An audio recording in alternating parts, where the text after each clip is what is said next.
नमः शिवाय। हर हर महादेव। आइए आज जानते हैं सोमवती अमावस्या की पूजा विधि तथा कथा। सोमवती अमावस्या की एक खास बात है कि बहुत कम आती हैं, साल में 2 या 4 बार ऐसे ही आती हैं। इस दिन दुर्लभ पूजा पाठ होता है और जो भी आपकी मनोकामना है, यदि आप सच्चे मन से भोलेनाथ से मांगती हैं तो अवश्य पूरी करते हैं, ऐसी मान्यता है। आइए पहले इसका विधि जानते हैं। इस दिन महिलाएं सूर्योदय से पूर्व उठकर स्नान आदि करके व्रत का संकल्प लेती हैं। गणेश जी को प्रणाम करें और गणेश जी तथा शिव पार्वती जी के सहित इनका पूजन करें। पहले पंचामृत सहित गंगा जल से अभिषेक करें। अक्षत और पुष्प अर्पित करके घी का दीपक प्रज्वलित करें। इस दौरान फल फूल तथा मिठाई से भोग अर्पित करें और इसके बाद महिलाएं व्रत की कथा सुनती हैं, भगवान शिव तथा पार्वती जी की पूजा करते हैं। अंत में भगवान विष्णु की भी पूजा करते हैं। भोग लगाने के बाद क्षमा प्रार्थना करें। ऐसी मान्यता है कि इस दिन व्रत करने से पति की आयु लंबी होती है और परिवार में सुख समृद्धि होती है। सोमवती अमावस्या पर्व महिलाओं के लिए विशेष रूप से महत्वपूर्ण है। इस दिन पितरों के लिए भी पीपल झाड़ में एक लोटा जल तथा एक दीपक अवश्य लगाएं। इससे हमारे पितृ प्रसन्न होते हैं और हमें आशीर्वाद देते हैं।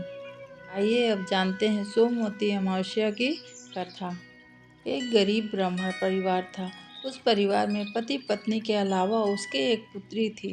वह धीरे धीरे बड़ी होने लगी।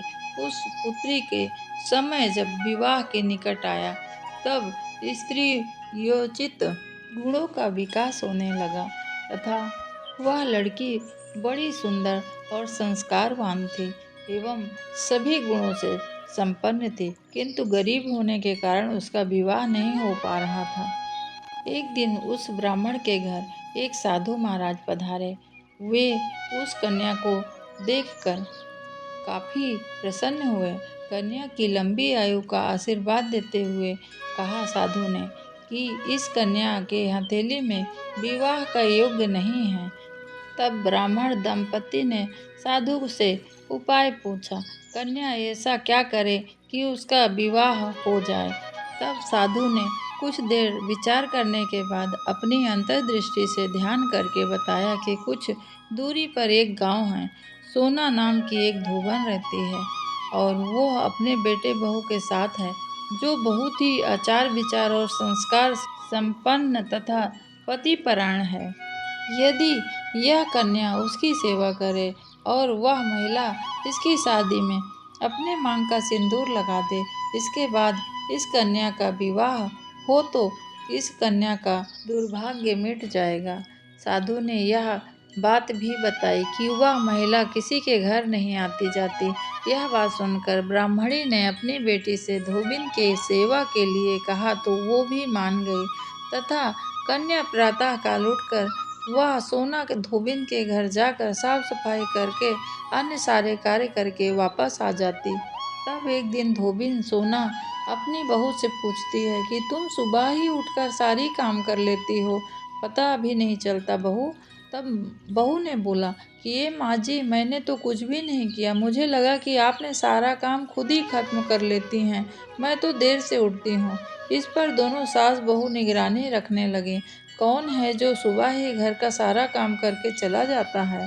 कई दिनों के बाद धोबिन ने देखा कि एक कन्या मुंह अंधेरे में आती है और सारे काम करने के बाद चली जाती है। तब वह जाने लगी तो सोना कहने लगी कि तुम कौन हो और इस तरह छुप कर मेरे घर में क्या करने के लिए आती हो और मेरा सारा काम तुम खुद क्यों करके जाती हो। तब कन्या ने साधु की कही हुई सारी बात बताई। सोना धोबिन पतिपरायण थी, उसमें तेज था, वो तैयार हो गई। सोना धोबिन के पति थोड़ा अस्वस्थ थे। उन्होंने अपनी बहू से अपने लौटने तक घर पर ही रहने को कहा। सोना धोबिन जैसे ही अपने मांग का सिंदूर उस कन्या की मांग में लगाया, उसका पति मर गया। उसे इस बात का पता चल गया। वह घर से निराजल ही चली आई। यह सोचकर कि रास्ते में कहीं पीपल का पेड़ मिलेगा तो मैं उसे भंवरी देकर और उसकी परिक्रमा करके ही जल ग्रहण करूंगी, क्योंकि उस दिन सोमवती अमावस्या थी। ब्राह्मण के घर से पुए पकवान की जगह उसने ईंट के टुकड़े 108 भंवरी देकर 108 बार पीपल के पेड़ में परिक्रमा की और उसके बाद जल ग्रहण किया। ऐसा करते ही उसका पति मुर्दा शरीर में वापस जान आ गई। धोबिन का पति वापस जीवित हो उठा। इसलिए सोमवती अमावस्या के दिन से शुरू करके जो व्यक्ति हर अमावस्या के दिन भंवरी देता है उसके सुख और सौभाग्य में वृद्धि होती है।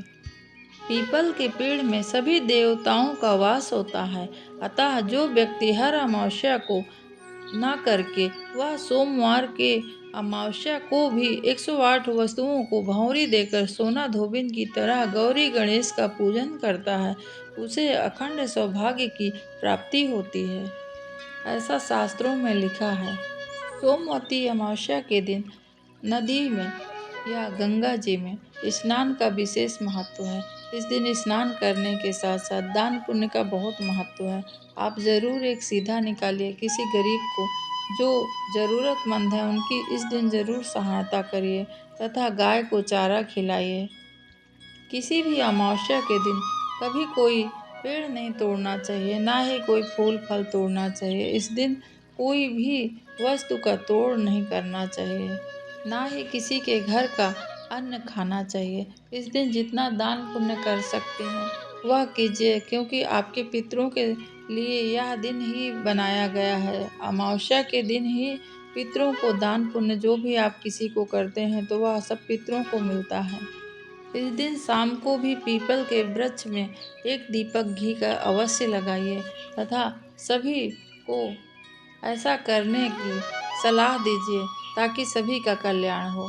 इसी के साथ मैं अपनी बात समाप्त करती हूँ। एक बात और, अगर आपको कोई दूसरी कथा भी सुननी है या जाननी है तो आप कमेंट बॉक्स में मुझे ज़रूर लिखिए और मैं कोशिश करूँगी कि आपके प्रश्न की जिज्ञासा का मैं उत्तर दूं। जो कुछ मुझे ज्ञान है उसको ज़रूर बताऊंगी। ओम नमः शिवाय। हर हर महादेव।